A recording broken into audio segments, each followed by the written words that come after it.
Well, it started in Albany, New York, and I rode to Ithaca, the top of Pennsylvania, picked up the Mid-Atlantic BDR, which I rode down to the Trans-American Trail, through the Appalachian Mountains and National Forests to learn a lot about Civil War history on the way. Had a brake failure, went over to see family in North Carolina and fixed that. And then I met Sam Carrero, the founder of the Trans-American Trail in Tennessee. As I made my way through the Deep South on those back-to-back roads, I met a lot of nice people, all playing in the rivers and creeks in the heat. Looked like a lot of fun. Made my way across the Mississippi, the gateway to the West. Loved the transitions across this country. I learned a lot about myself, all alone on my motorcycle out in the great wide open. Loved the transition going into New Mexico, the elevation, and started to see mountains. Colorado. High passes, baby. Down into the deserts of Utah. 113 degrees. Moab, Slick Rock, Three-Step Hideaway, Bonneville. Made my way up to Elko, Nevada to see my tribe. Couldn't get into Oregon because that was on fire, so I made my way across the Nevada desert over the Sierras to San Francisco. My finish line was halfway across that bridge behind me. Well, that's the short story. Thanks for watching. Like and subscribe if you'd like to. And if you want to hang around, I'll start telling you the long version of part 1.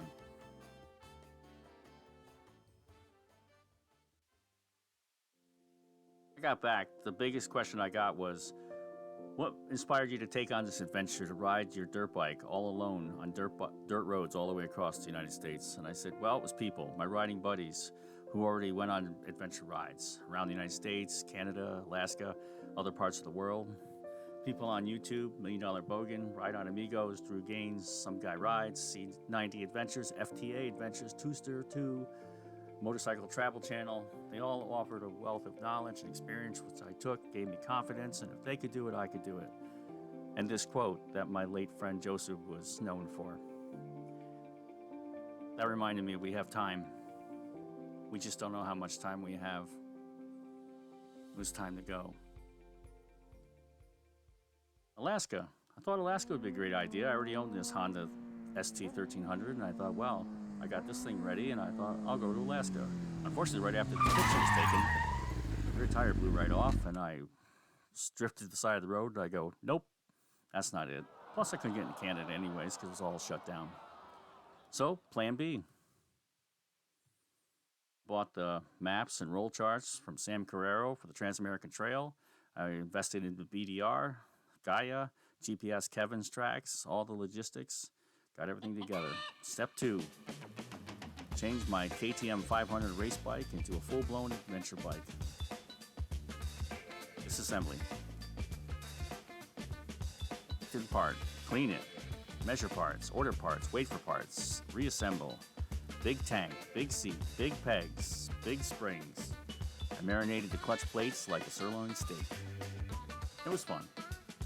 Done. Test ride? Check. Install the most important part on the bike? That's right, cruise control. Can't do it without it. Luggage, roll charts, GPS, Knox my dog, me, ready to go. Let's get the show on the road. I love you, Nassau. It's time to go to the great wide open. Here I am, the first brake stop, right near Unadilla, New York. Checking the bike, checking that things are all roped down correctly. All looks good. Ithaca, my brother-in-law's house, where I said goodbye to my wife, and headed off to the top of the Mid-Atlantic BDR, the top of Pennsylvania, right here. Knox, the 5-second board's up, the gate's about to drop.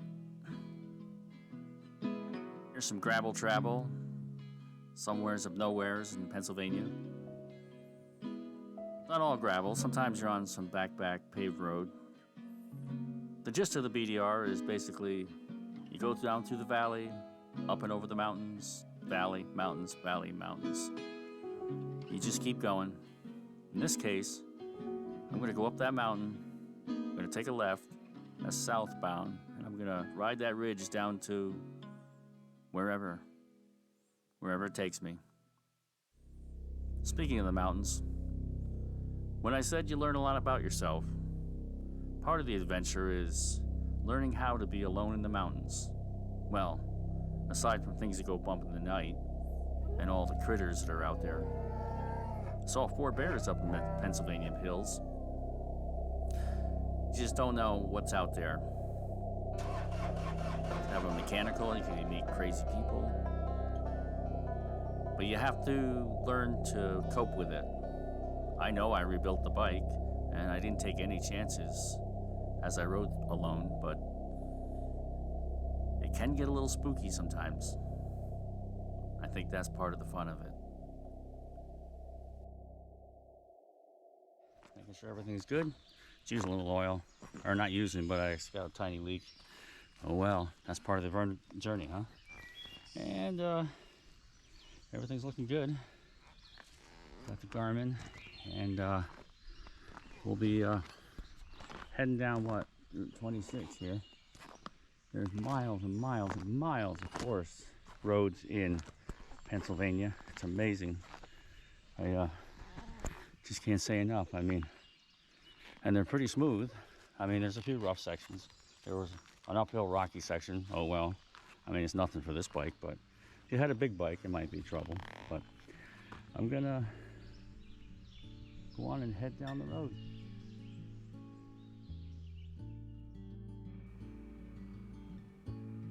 I continue to make my way down through the forestry roads of Pennsylvania on top of the mountains, where it was much cooler than the valleys below. Passing by houses in the middle of nowhere, lots and lots of hunting camps that were all well maintained. It was a work day, so no one was around. So I was all alone, just to look at the scenery and take pictures on bridges. Pretty proud of myself for making it out of the mountains, down this forested road. I'm behind some farm where I would scoot out to the valley, continue following the purple line of the GPS.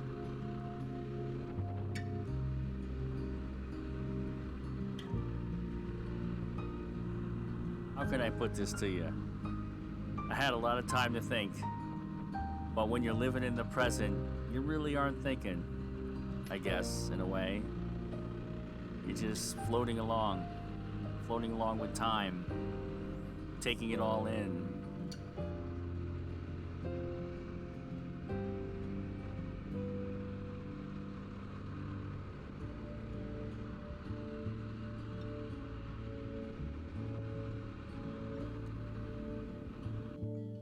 I lost my rain pants here in State College in the wind.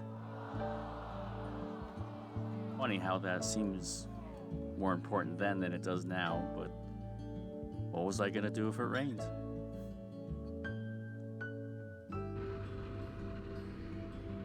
Figured, well, I'll find some at a motorcycle dealership somewhere.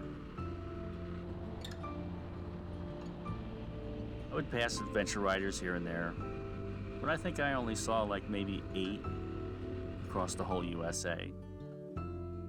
Looking back here, I came down out of that ridgeline, crossed the valley, up this forestry road, coming up to this mountaintop, where I would head south. Wind up here at this nice little break spot. This was cool because you could see the ridgeline in the distance out there. It was like seeing time to me. Only worries I had was, where am I sleeping tonight? Some guys in a utility truck finally showed up out of nowheres, and I said, well, I'm gonna hightail it out of here.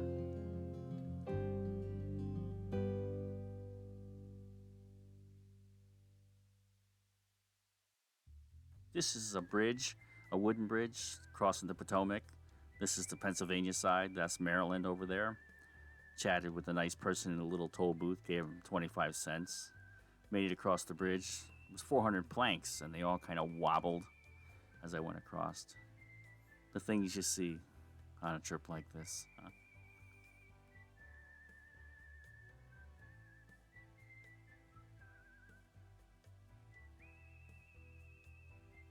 West Virginia was pretty special. Looking back here, looking at the road I just came down, Going through these valleys, the hollers, the farms.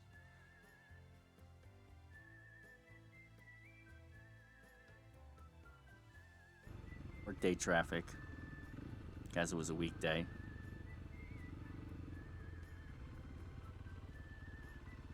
Just like that. You turn the corner.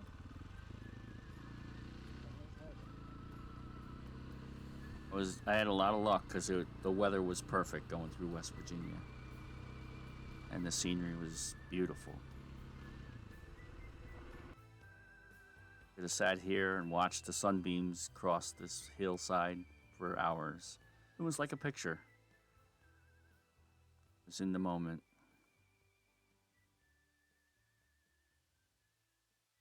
Shenandoah.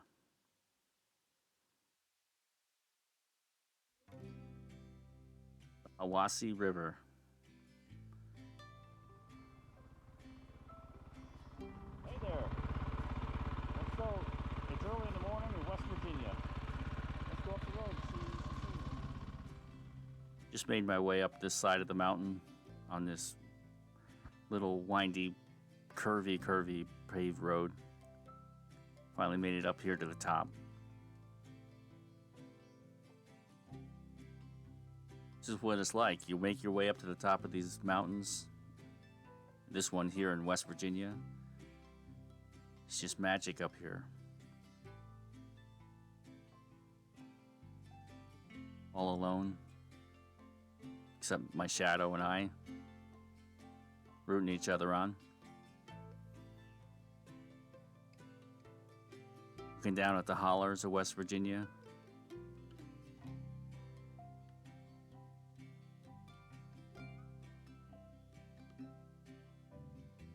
As I said before, where time just floats. You just take it in, all your senses, the wind, the smell, everything.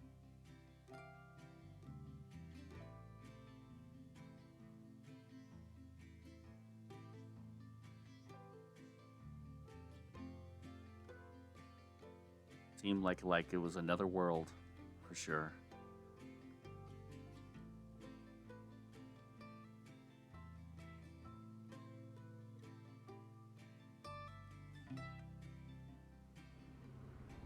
Well, if you get a moment, and you're in West Virginia, take Smoke Hole Road on a weekday morning. No traffic. Fantastic.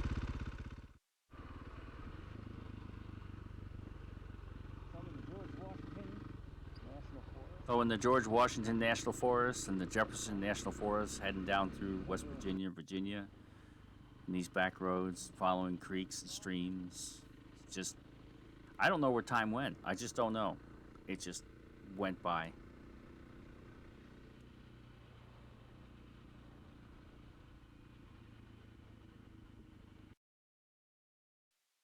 I had to pull in here and just check it out. It's a weekday, but on the weekends, the southern people were all in the water, fishing. Kids were in the stream. They'd offer me a beer. It's quite different down there. There's no trespassing signs anywhere to be seen. You just pull over and pull out your cooler and your chairs and just go have fun in the water. I think that's why they love it down there so much.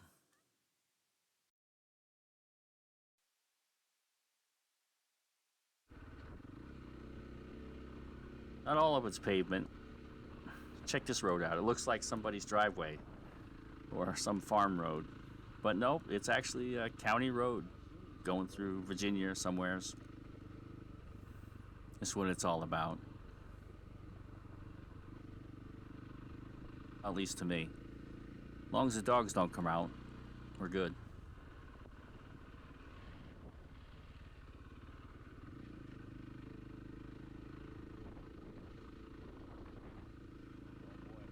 Yeah, I wasn't in any really big hurry. No one was pushing me. I was all alone, so I didn't have to worry about anybody else.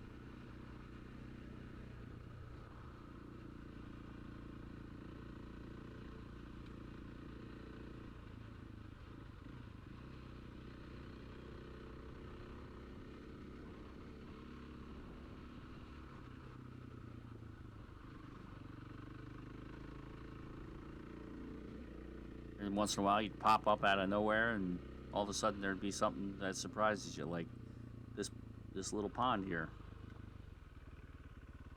Cool, huh? In the middle of nowhere.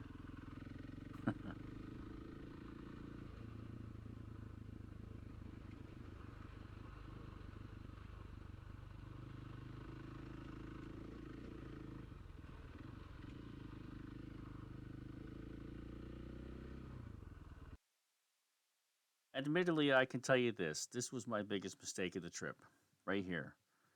I didn't take enough breaks. I found something out about myself, and that is when I'm all alone, I just keep on a-going. So my advice to anyone doing the Trans-American Trail, take more breaks. Because, I don't know, it's not an endurance run. Plan enough time. Because the line you're going to follow is squiggly like this one.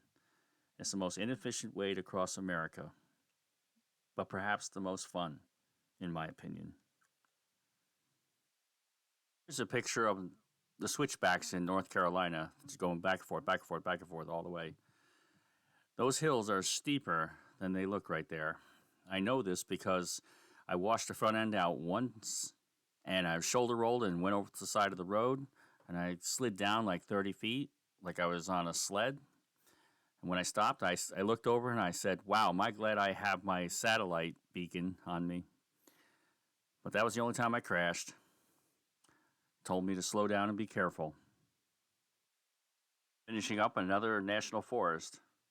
Took hours and hours to get through, and it was beautiful. Here I met a team of horses in a wagon in the middle of nowhere after riding like several hours in the forest. And all of a sudden they say, hey, there's more coming.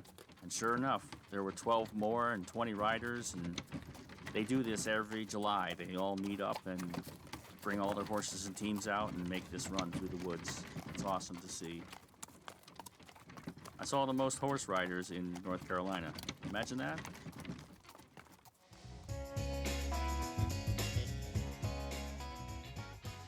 Here's the Blue Ridge Parkway, where I popped out, got on for a short time.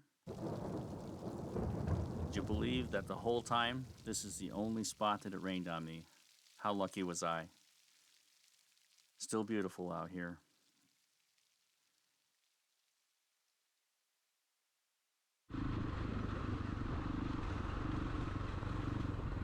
So, the end of the Blue Ridge Parkway, ends in that section ends in the turnaround.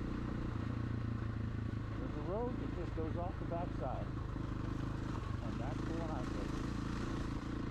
I'd say it's still the Blue Ridge Parkway, huh? It's a little different. Here's Matt I met down in the woods. He also was doing the Trans-American Trail with his friends. I guess the race was on. You might think I'm riding the power lines here, but I'm actually not. These are actually the county roads in North Carolina, so nothing illegal here. Another national forest. Check. Are we gonna like just run with me, or what are we gonna do? Thank you. Here's Whit Road, North Carolina, famous for its water crossings. Well, I didn't fall in. That's a good thing. It was deep. I had to power through this one. This wasn't as easy as it looks. Photo blooper. Gotta have those. Following streams. From the top of the mountains down to where they meet another stream on their way to the ocean. Kinda like me. A Shoshone and the Cherokee. Had to get out the saw to get by this one. This is a great place in Tellico Plains to stay. Little cabin. Hey, here I am in Tellico Plains. I'm at this motorcycle campground. Has cabins and all that. It's awesome.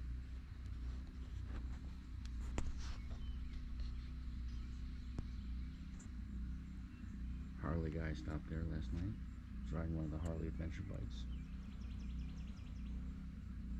Getting ready to go.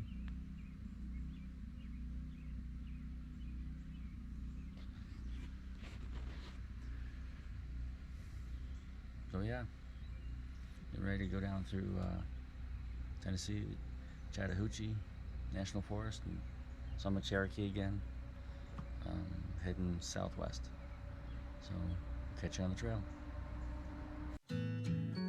This is the Jack River that feeds into the Conasauga River in Georgia. The Cohutta National Forest. That was a great ride. It was across on the hill, and it was Sunday in Georgia. Had to stop, take a pic. It was easy going, pleasant, kind of sweet. Go ahead, going across Georgia. Had a lot of fun. Took all day to get across Georgia. Here I am looking eastward, heading up the mountains on the west. All of a sudden, I hear this rumble of motorcycles, and guess who it was? That's right, it was Matt from North Carolina with his buddies, riding like they were in a race. We went up the mountain, found the road was closed because of an avalanche. We had to turn around. My GPS said go one way, his said go the other. I never saw him again. I hope they made it to the Pacific Ocean. I hope they had fun. Here's Alabama. Was only in it for a short time. The road was this color, rough. There's a lot of people out playing in the creeks and the rivers. They were nice people. Had a good time. Sang Sweet Home Alabama in my helmet the whole time. You know, because that's what you do. Here's a real tobacco farm in Tennessee. Had to stop and smell the tobacco. You know, we talk about it all the time, can see pictures, but I was right there. I don't know. It's just an experience I had to see and be in. Headed across the bottom of Tennessee. The other side. Oh boy, it was hot. Everybody and everything was in the water. Can't tell you how warm it was right there. Crossed the Tennessee River many times. Here's one. Don't judge me. When I get in the hotel room, everything has to charge. Here's the Tennessee River again. Here I am at Ground Zero. That would be Sam Carrero's house at the end of Tennessee. He wasn't home, so I set up for a picture, but then all of a sudden, a white SUV pulled in the driveway, and, well, there was Sam. Like a true Southern gentleman, he's invited me in for some sweet tea and some oranges, and we talked about the trail, told him about some road closures and such. He's put in a lot of hard work to make the Trans-American Trail what it is. He gets a lot of feedback from people riding through and visiting. Must be awesome. I had a great time, Sam. Thanks for everything. Well, thanks for watching my first attempt at a video. Part 2 will be from Mississippi to Colorado. Like, subscribe, hit the bell, helps the channel. And again, thanks for watching.